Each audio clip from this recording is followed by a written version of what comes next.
Hi అండి, welcome to Shaily's kitchen. అందరూ ఎలా ఉన్నారు? బాగున్నారా? ఈరోజు మన రెసిపీ వచ్చేసి సింపుల్గా ఇంట్లో ఉండే ఇంగ్రీడియంట్స్తోనే బనానా కేక్ ఎలా ప్రిపేర్ చేసుకోవాలో చూసేద్దాం. కానీ అంతకన్నా ముందు నా ఛానల్ని కనుక సబ్స్క్రైబ్ చేసుకోకపోతే వెంటనే సబ్స్క్రైబ్ చేసుకోండి. రెసిపీ స్టార్ట్ చేద్దాం. ముందుగా ఇక్కడ నేను 2 బనానా తీసుకున్నానండి. పండిపోయిన బనానాలని పడేస్తుంటాం కదా, అలా పడేయకుండా ఇలా కేక్ని ప్రిపేర్ చేసుకోండి, సూపర్గా ఉంటుంది. ముందుగా కేక్ బౌల్ని తీసుకుని దానికి నెయ్యి లేదా ఆయిల్ని గ్రీస్ చేసి పెట్టుకుందాము. బ్రష్ ఉంటే బ్రష్తో గ్రీస్ చేసుకోండి, లేదంటే చేతితోటే ఆ ప్యాన్కి మొత్తం అంతా గ్రీస్ చేసుకోండి. ప్యాన్ లేకపోతే అడుగు మందంగా ఉండే స్టీల్ గిన్నెనైనా లేదా అల్యూమినియం గిన్నెనైనా తీసుకోండి. ఇప్పుడు ఇలా నెయ్యి రాసేసాక కొద్దిగా మైదా పిండి లేదా గోధుమ పిండి అయినా ఇలా డస్ట్ చేసి పెట్టుకోండి, ఎందుకంటే కేక్ ప్యాన్కి అంటుకోకుండా ఉంటుందన్నమాట ఇలా చేస్తే. ఇప్పుడు దీనిలో ఉన్న ఎక్స్ట్రా పిండి కింద జల్లించే. ఇప్పుడు ఒక మిక్సీ జార్ తీసుకుని అందులో మనం తీసుకున్న బనానాలని తొక్క తీసేసి వేసేసుకుందాము. ఫ్లేవర్ అయితే చాలా బాగుంటుంది ఫ్రెండ్స్. మీరు ఎప్పుడైనా బనానాలు ఇలా పండిపోతే ఇలా ట్రై చేయండి, టేస్ట్ చాలా బాగుంటుంది. ఇలా 2 చివర్లా కట్ చేసేసి మిగతాదంతా కూడా ఇలా ముక్కలుగా కట్ చేసి మిక్సీ జార్లో వేసేసుకుందాము. ఇప్పుడు ఇందులోనే 1/4 కప్పు బెల్లం వేసుకున్నాను. వీడియో క్లిప్ మిస్ అయింది. ఈ కప్తో మీరు ఏ కప్తో అయితే మెజర్మెంట్స్ అన్నీ ఒక కప్తో తీసుకోవాలి ఫ్రెండ్స్. ఇంట్లో ఉండే గిన్నె ఏదైనా పర్వాలేదు.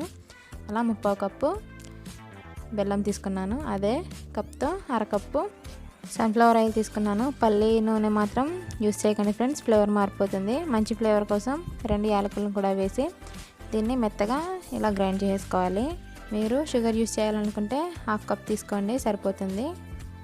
ఇప్పుడు ఇదంతా ఒక బౌల్లోకి ట్రాన్స్ఫర్ చేసుకుందాము. ఇప్పుడు ఇందులో 1 కప్పు మైదా పిండి తీసుకున్నాను. మీరు కావాలంటే గోధుమ పిండి కూడా తీసుకోవచ్చు. మొత్తం అంతా ఒకేసారి కాకుండా ఇలా కొంచెం కొంచెంగా వేసుకుంటూ ఇక్కడ చూపిస్తున్నాను కదా వీడియోలో, అలానే కలపండి ఫ్రెండ్స్. ఎందుకంటే కేక్ని ఇలాగే ప్రిపేర్ చేసుకుంటే కేక్ అనేది మంచిగా ఫ్లఫీగా వస్తుంది. ఇలా కట్ అండ్ ఫోల్డ్ మెథడ్లో ఇలా కలుపుతూ ప్రిపేర్ చేసుకోండి కేక్ బ్యాటర్ మొత్తం. ఈ రెసిపీ నచ్చితే తప్పకుండా లైక్ చేయండి ఫ్రెండ్స్. అలాగే మీ ఫ్రెండ్స్ అండ్ ఫ్యామిలీ మెంబర్స్కి కూడా షేర్ చేసి నా ఛానల్ని సబ్స్క్రైబ్ చేసుకోమని చెప్పండి. ఇలా కలుపుకున్నాక ఇప్పుడు మిగిలిన మైదా పిండి కూడా వేసేసి మొత్తం అంతా బాగా కలిపేసుకోవాలి. ఇలా కట్ అండ్ ఫోల్డ్ మెథడ్లో మాత్రమే కలుపుకుంటూ ఉంటే కేక్ అనేది నీట్గా వస్తుందన్నమాట. ఇలా మొత్తం అంతా కలిపేసుకోవాలి. చూస్తున్నారు కదా, ఇలా కలుపుకోండి ఫ్రెండ్స్. ఇప్పుడు పిండి గట్టిగా ఉంది కదా, ఇందులో ఇప్పుడు పాలు వేసుకుందాము. 1/2 కప్పు పాలు తీసుకుందాము. అన్నీ కూడా ఒకే కప్తో కొలిచి తీసుకోండి. 1/2 కప్పు పాలు కాచినవైనా పర్వాలేదు, చల్లవైనా పర్వాలేదు. అన్నీ ఒకసారిగా కాకుండా కొన్ని కొన్నిగా వేసుకుంటూ మళ్ళీ కట్ అండ్ ఫోల్డ్ మెథడ్లో మాత్రమే ఇలా ఉండలు అనేవి ఏమీ లేకుండా స్మూత్ పేస్ట్లా వచ్చేట్టు ఈ పిండిని మొత్తం అంతా కలిపేసుకోవాలి. ఇలా మొత్తం అంతా కలిపేసుకోవాలి. లాస్ట్లో 2 టీ స్పూన్లు పాలు మిగిలాయి, అవేమీ వేస్ట్ కాదు. మళ్ళీ ఇప్పుడు వేసి కలుపుకుందాము. ఇలా మొత్తం అంతా కూడా ఉండలు అనేవి ఏం లేవు. కలుపుకున్నాక ఇప్పుడు ఇందులో 1/4 టీ స్పూన్ బేకింగ్ సోడా, వంట సోడా అంటారు కదా, అలాగే 1/2 టీ స్పూన్ వరకు బేకింగ్ పౌడర్ వేసుకుందాము. ఇదేది మీ దగ్గర లేకపోతే ఈనో పౌడర్ ఉంటుంది కదా, అది 1 టీ స్పూన్ వరకు తీసుకుంటే సరిపోతుంది. ఇలా లాస్ట్లో వేయటం వలన ఎయిర్ బబుల్స్ అన్నీ చక్కగా వస్తాయన్నమాట. ముందుగా వేసుకుంటే అన్నీ కూడా రావు. ఇలా మొత్తం అంతా కూడా కలిపేసుకోవాలి.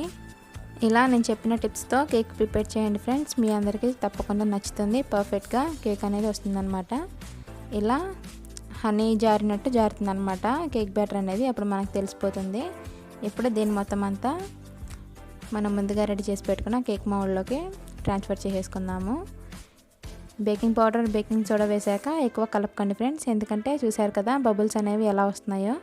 ఇప్పుడు దీన్ని 2-3 టైమ్స్ ఇలా ట్యాప్ చేస్తే ఎయిర్ గ్యాప్స్ ఏమన్నా ఉంటే ఫిల్ అయిపోతాయి.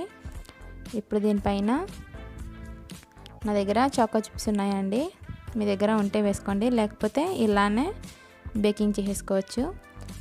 ఇలా కొన్ని చాకో చిప్స్ని ఇలా వేసుకుంటున్నాను జస్ట్ గార్నిషింగ్ కోసం. ఇప్పుడు ఇందులోనే సన్నగా తరిగిన బాదం, జీడిపప్పు ముక్కల్ని వేసుకుంటున్నాను. మీరు కావాలంటే పిస్తా కూడా వేసుకోవచ్చు. ఇలా వేసేసాక చూసారు కదా కేక్ బ్యాటర్ మనకి రెడీ అయిపోయింది. ఇప్పుడు స్టవ్ మీద కుక్కర్ని పెట్టుకుని దాంట్లో సాల్ట్ వేసుకోండి. ఇప్పుడు ఇదే మొత్తం ఈవెన్గా స్ప్రెడ్ చేసుకోవాలి. మీ దగ్గర లేదంటే సాల్ట్ ప్లేస్లో కొంచెం ఇసుక కూడా వేసుకోవచ్చు. ఇప్పుడు ఇందులో ఇలా ఒక స్టాండ్ని పెట్టి కుక్కర్ మూత పెట్టేసి విజిల్ లేకుండా 5 నిమిషాల పాటు హై ఫ్లేమ్లో ప్రీహీట్ చేసుకుందాము.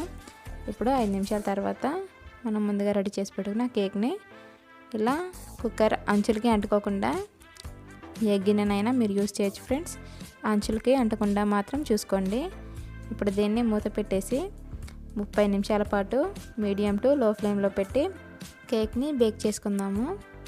కావాలంటే మీరు టైంని సెట్ చేసుకోండి ఫ్రెండ్స్, లేదంటే కేక్ మాడిపోయే ఛాన్స్ ఉంటుంది. ఇలా 30 నిమిషాల తర్వాత చూస్తున్నారు కదా, కేక్ మంచి కలర్ వచ్చేసింది కదా. ఇప్పుడు టూత్పిక్ ఉంటే టూత్పిక్తో, లేకపోతే ఇలా నైఫ్ తోటి కేక్లోకి ఇలా గుచ్చితే నైఫ్కి ఏమంటుకోకుండా వస్తే కేక్ రెడీ అయిపోయినట్టు. ఇప్పుడు స్టవ్ ఆఫ్ చేసేసి కేక్ గిన్నెని బయటకు తీసేసుకుందాము. దీన్ని పూర్తిగా రూమ్ టెంపరేచర్లో 2 గంటల పాటు పూర్తిగా చల్లారిపోనివ్వండి. చూసారు కదా ఎంత ఫ్లఫీగా వచ్చిందో కేక్. 2 గంటల తర్వాత ఇలా నైఫ్ తోటి ఈ సైడ్లంతా స్క్రాచ్ చేస్తే మనకి కేక్ అనేది ఈజీగా వచ్చేస్తుంది. ఇప్పుడు ఒక ప్లేట్లోకి ట్రాన్స్ఫర్ చేసుకుందాము. ఇలా రెండో వైపుకి అయితే ఈజీగా కేక్ పడిపోయింది. చూసారు కదా, గిన్నెకి కూడా ఏమంటలేదు. ఇప్పుడు దీన్ని రెండో వైపుకి టర్న్ చేసుకుందాము.